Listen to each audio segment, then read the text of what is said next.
Animal communication is quite a unique experience. It can be exciting and it can be something that can really change our lives. If you're someone who has just started communicating with animals, then our first few communications can also be quite daunting. So, if you're on this journey of learning to intuitively communicate with animals and nature, then here are some things that you could experience or expect from your very first communication. Hi, my name is Akshaya Kaure. I'm a nature and animal communicator, which means I can speak to plants, animals, and other species and have two-way conversations with them. In several of the classes that I conduct, where I have people just starting out on their animal communication journey, I notice there are certain things people experience during their first few communications. These are not just experiences unique to my learners and participants of my courses, but also these are experiences that I myself have gone through in my initial stages of my intuitive communication journey. So, I'm going to share with you some of these, and I hope it helps you understand that these are very common and you don't need to be worried about, you don't need to doubt your skill. It's just a little bit of practice that will get you comfortable with this skill and also make you confident as you keep practicing. Number one is fear, anxiety, awkwardness, or just stress of the thought of communicating with animals. A lot of people have this anxious energy around the thought of communicating intuitively with animals and nature because we don't know what to expect, we don't know how it's going to feel, it's going to happen, whether we are capable of it or not. So that initial inhibition towards it is rather common and something that a lot of us go through. If you're someone going through this fear, don't worry, you're not alone. All I would ask you to do is just let it flow. Do everything possible to make yourself feel comfortable. There is no one right way of doing it. And make sure that you are choosing a technique or a methodology of communicating that suits you the best.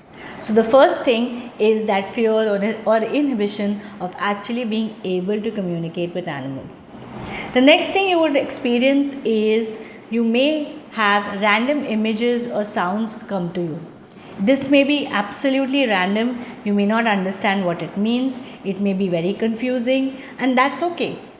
Sometimes, especially in our initial phases of our communication journey, we may get these broken messages from the animal which at the beginning do not make sense to us.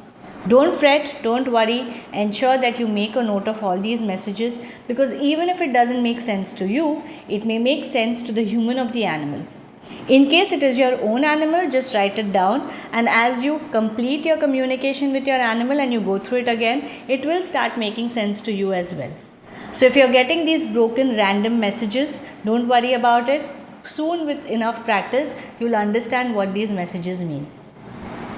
The third thing you may experience is sudden feelings or emotions, or you may even get overwhelmed with the same. When we are starting out on our communication journey and we don't know what to expect, the messages that the animals share with us may sometimes be very overwhelming. It could begin with a sudden feeling of happiness or positivity. Sometimes it could be something intense such as pain as well. If this is happening with you, don't worry, don't get overwhelmed. Understand that this is a part and parcel of the process. As you get used to your communication journey, you'll understand that these are the messages your animals are sending to you, and hence you'll also be able to adapt and adjust to these messages appropriately and not get as overwhelmed as you did in the beginning. The fourth thing that may happen with your initial communications is you may draw a blank. Oftentimes, we as communicators may have certain set expectations from our communications. We may feel like the communication will feel a certain way, we'll see it a certain way, and if that does not happen, it sets us for disappointment, and we feel like we are drawing a blank and we are not receiving anything. In case you draw a blank in your initial communication days, I would highly recommend you to just take a guess or just write down what you feel the animal is saying. Now, this is a good technique to trick your conscious mind into allowing the communication to flow freely to you. When you say you communicate, your conscious mind may suddenly create a block, and hence, by using terms which our conscious mind allows, such as guess or making things up, it may get easier for you to get information from the animal. So, if you draw a blank, that's fairly common, especially in the beginning, and don't get upset, don't get disappointed. Just look at it as a fun activity and guess or make up whatever you feel the answer is. And finally, you may experience suddenly a sense of deep bond and clarity with these animals. You'll find often that animals reach out to you not just intuitively and telepathically but even physically. Wherever you go, you will see this trust growing with nature and animals with you, and that's how you would know that you're finally having these two-way conversations with animals around you. Remember that animal communication is a unique practice and every individual will have their own experiences. There is absolutely no one size fits all. So, whatever you're going through is valid. Do not dismiss it. Acknowledge the thoughts that you have, your fears, your worries, your anxieties, as well as cherish the great communications that you have as well, where you may get validated by either the animal or the human too. Both these are a part and parcel of our journey. So accept it, take it slow, and remember it's like learning a new language. So the more you speak in the language, the easier it will get for you to get fluent in the language as well.